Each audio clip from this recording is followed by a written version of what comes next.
Joining us on the phone is Craig MacTavish. How you doing today? Good, Bryn. I'm up in beautiful Jasper, Alberta. How is it up there? Actually, it's beautiful. Absolutely beautiful. Excellent. And just had a little tour around the golf course, or not the golf course, or at the golf course. They're getting ready to open a golf course up in another week, Yep. July 1, and they're teeing off. The first golfers will be all the first responders from the massive excellent. fires last year. So, it's beautiful. Nice piece of Alberta, that's for sure. 100th anniversary of that golf course, too. It is. So I had to buy a little merchandise. Good luck. Good luck to everybody there. Hey, I haven't had a chance to talk to you about what happened with the Oilers in the Stanley Cup Final. Where do you want to jump in on that one? It was tough. As the series moved along, obviously Florida kind of found their way, and I thought the Oilers got a little discouraged. But you and I've been talking numerous times throughout the season, that kind of thing. What do you figure happened there in that series? Obviously, Game 5 was a bit of a turning point. Yeah, they the last two games were really the problem games, and Game 3 got away from us early. A little bit of a lack of discipline they weren't really undisciplined penalties early. They were later on in the game, in Game 3, but the game was gone as it was at that point. So I didn't view that to be too much of a lack of discipline. They were trying to get their pound of flesh, which I fully advocate. When you're getting blown out, you have to try and fight back a little bit. Yep. And if the shoe was on the other foot, they would have done the exact same thing. There's no question about that. Then we came in and eked out a great game in Game 4 to give us, quite a bit of hope going back home. And then, they did what they've done to the rest of the league. They mopped us up in Game 5 and 6. They did it to Toronto. Toronto was able to win 3 games, but they got handed. They got beat handily in a lot of those games, and in particular Game 7. So that team can do it to you. For me, I boiled it down to our inability to break the puck out cleanly, and you have to give them a lot of credit.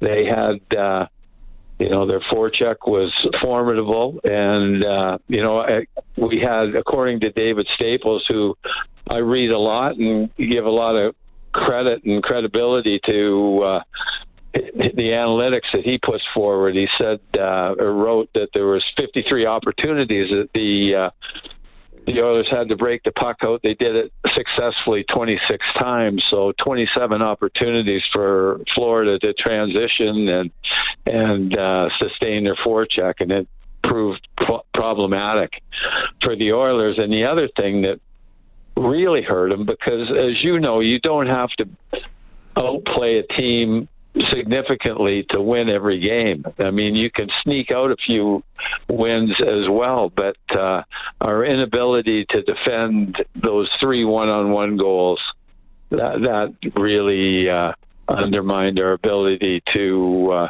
sneak out a game. And guys that normally don't get beat back home, NHL defensemen aren't there because they can get beat outside in.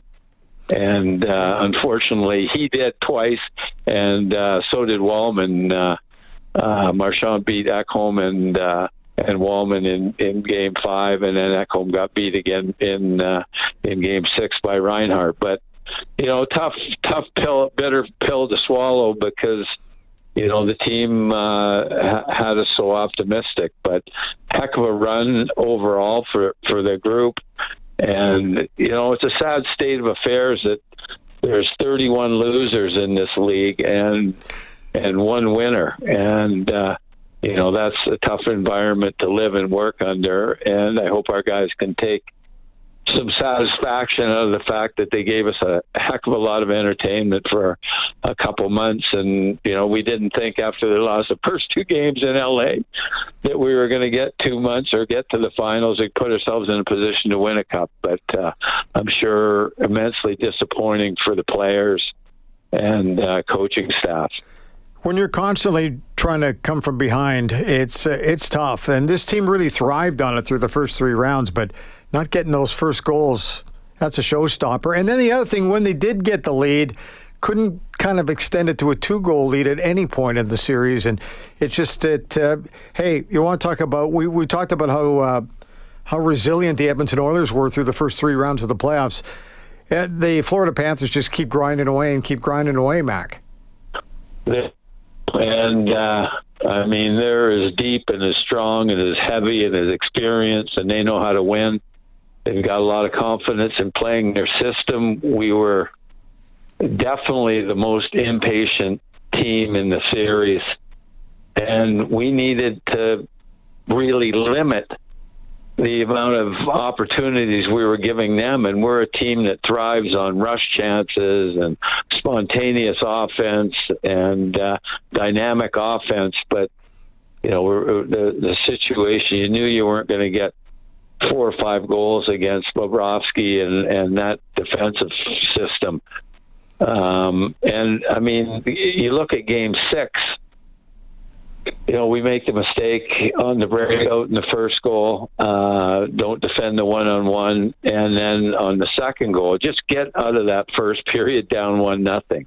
Yeah. And, you know, we tried to make a play at the blue line in the last minute, which is kind of an untold rule that you don't make that play with a minute left. And if we get to the dressing room down 1-0, we're reasonably happy, but it's so deflating to have that second goal, because now you got to get 3 to win, and you're having trouble getting the first one. So, I mean, we made some tactical mistakes, but you know, that's what good teams do. They force you. I can't ever remember playing in a playoff series where our team was eliminated that I thought I played well, because they mute your strengths and expose your weaknesses, and that's what good teams do, and that's what Florida did, certainly to Tampa and Toronto along the way. That's what championship teams do, that's for sure. Hey, I got to ask you, because we've only got a short time here left with you. Do you get a little worried here going into the next 2 weeks that they're going to maybe make too many fine-tuning decisions, or you just let the quality people that the Oilers have in place make the right moves at the right time here? But so much can happen. You get so close that you almost don't want to do too much. At least that's my thinking. How do you view it? Well, you're right in the regard that you can be so totally focused on your own team and your own struggles and inadequacies, and individually too as well with your own players, that you don't see the struggles of the other teams around the league too. Yes. And you know, you have to be careful about that. And you know, I think we do have to make some changes for sure. We've had a couple of years running with the better part of this team. I think there's got to be some change. Stan Bowman, fortunately, has got a ton of experience, and it's not it's a complicated issue for him going forward, and it's going to require the full utilization of his experience and his staff to try and make the moves that we need to make to try and put ourselves in a position where we can win it next year. Thanks for your time. We'll probably run into you on a golf course someplace through the Edmonton area here over the summer months, and enjoy JPL, and getting excited about their season coming up there and getting everything back together again. We think of everybody in Jasper fondly here. This is a tough time for them, but they've got it. They got it down. Sure, yeah. Okay, Mac. There's a good spirit here. Oh, absolutely. Thanks, Brent. Bye-bye. Right, there you go, Craig MacTavish on Mac Team Monday.